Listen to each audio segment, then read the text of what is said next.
మీ దగ్గర ఉన్న స్టూడెంట్స్‌కి మీరు సాలరీ బేసిస్ ఇస్తారా? లేకపోతే పర్ ఈవెంట్ బేసిస్ కింద మీరు 2 ఇస్తారా? టైప్స్ ఆఫ్ ఎంప్లాయ్మెంట్స్ మన దగ్గర. ఓకే. ఒకటి ఫుల్ టైమ్, ఒకటి పార్ట్ టైమ్. ఫుల్ టైమ్‌లో అయితే మనకు మంత్లీ సాలరీ బేస్ ఉంటుంది. పార్ట్ టైమ్ అయితే ఈవెంట్ బేస్డ్ ఉంటుంది. ఈ రోజు ఒక ఈవెంట్ అయిందంటే ఆ ఈవెంట్కి మీరు ఎంత వర్క్ చేశారు, దాన్ని బట్టి డిజైన్ బట్టి కాస్ట్ అనేది వేస్తాము. ఆ ప్రకారం క్యాలిక్యులేట్ చేసి వాళ్ళకు పేమెంట్ అనేది ఇస్తాము. ఎప్పటికప్పుడు క్లియర్ చేసేస్తాము. ఓకే. జస్ట్ మన దగ్గర స్టూడెంట్స్ ఎట్లా ఉన్నారంటే, ఇప్పుడు మన దగ్గర కోర్సు ఫీజు ఏదైతే ఉంటుందో అది పే చేసి నేర్చుకొని నెక్స్ట్ మంత్లో దానికి లైక్ ఒక 10 టైమ్స్ ఎక్కువ సంపాదించిన వాళ్ళు ఉన్నారు. నైస్. మెహందీ కూడా మేము చాలా ఎక్కువ కాస్ట్కి ఏం పెట్టలేదు, చాలా రీజనబుల్గా పెట్టాము. బట్ మీకు ఇన్కమ్ మాత్రం చాలా వస్తుంది.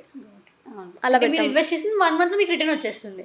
1 మంత్ కాదు, ఒకటే ఆర్డర్లో వస్తుంది. సింగిల్ ఆర్డర్‌లో. ఆ సింగిల్ ఆర్డర్లో వస్తుంది. ఇప్పుడు మీరు ఎంత ఇన్వెస్ట్ చేశారో మన దగ్గర కోర్స్కి, అది జస్ట్ సింగిల్ ఆర్డర్లో వస్తుంది. ఒక ఈవెంట్లో ఒక బ్రైడ్కి వేస్తే వస్తుంది అంతే. అంతే.